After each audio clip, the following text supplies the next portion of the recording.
Welcome once again, ladies, gentlemen and squig hoppers. I've been playing Warhammer since about 2006. My introduction into miniature wargaming was Blood Bowl. I've seen various different editions of Warhammer, for example. Warhammer is the staple diet. This summer has brought about what we are now seemingly calling the annual Games Workshop price rise. It seems to be happening every single June. The army books, for example, have gone up steadily, haven't they? From £12, £15, £17.50 and now something like £20.50. With the hardbacks, of course, coming in now for 8th edition, costing even more. This has caused some fans of the hobbies to say, well, that's it. It costs too much, you've priced me out of it. In my opinion, they have overpriced. I am now not buying Games Workshop miniatures because they are too expensive for me personally. With the world's economy being what it is now cheaper for them to use the resin plastic mixture. However, they've actually put the costs up when it's actually cheaper. I'm not trying to stir something flaming up. This isn't a anti-GW video in any way whatsoever. Games Workshop are a fabulous company. They have been role models for this hobby. They have been going at the very top of the league since 1975. Consider that.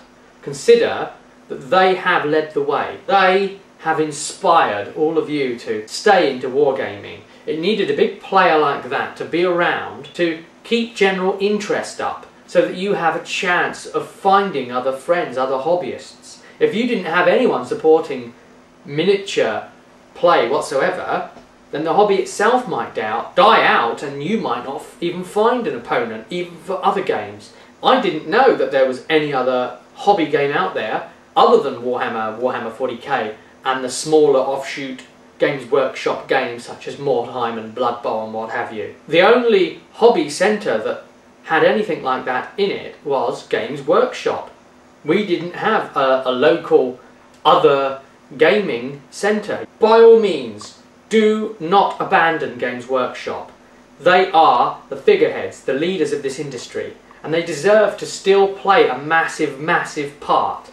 They have been brilliant for us. But if you aren't happy with this, if you aren't happy what they've done, this is a video for you to start considering other things. This is to help you open your mind to other possibilities. Games Workshop hold, for some reason, the market probably by about like 90% of the miniature wargaming field. Now that is a massive proportion to hold. Miniature wargamers out there don't know there is something else.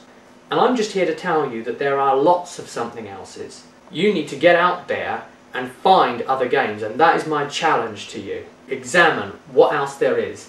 Play one other game. That's what I challenge you to do.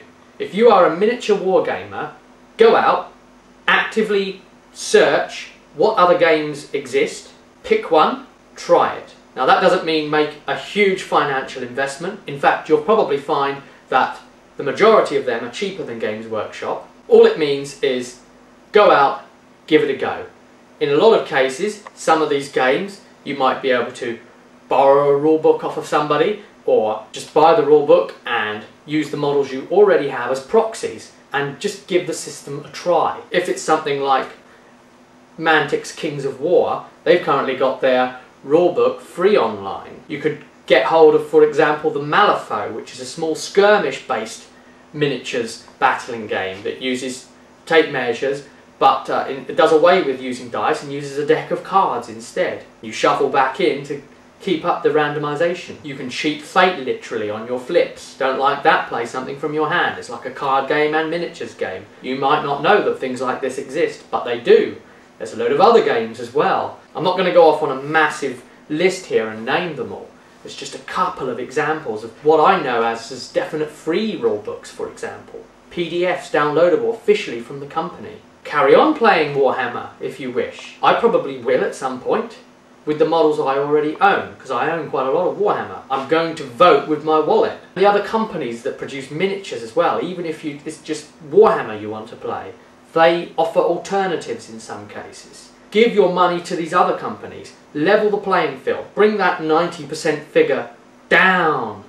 Even if it was a 50% market hold, that would be massive. If the other 50% was made up of all the other companies and GW held 50%, that would be huge if you think about it. Let's give the others a chance as well. If we level up the playing field, this could, well, make GW have to renegotiate their prices. This could benefit you in the long run. At the moment, they don't have anything to compete against. They are relying on the fact that you don't know that other games exist. So I'm challenging you. If you are out there and you have one grumble against the prices or the rules or something's too constrictive for you, accept my challenge. Find one other game, play it, let me know how you got on.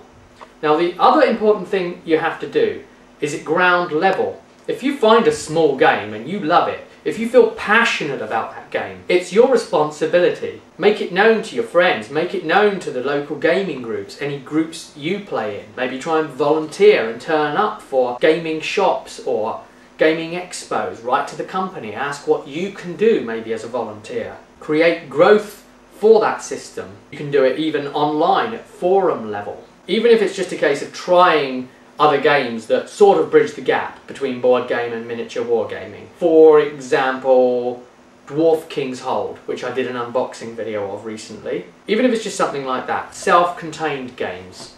Try one other game. One other game. Let me know how you got on.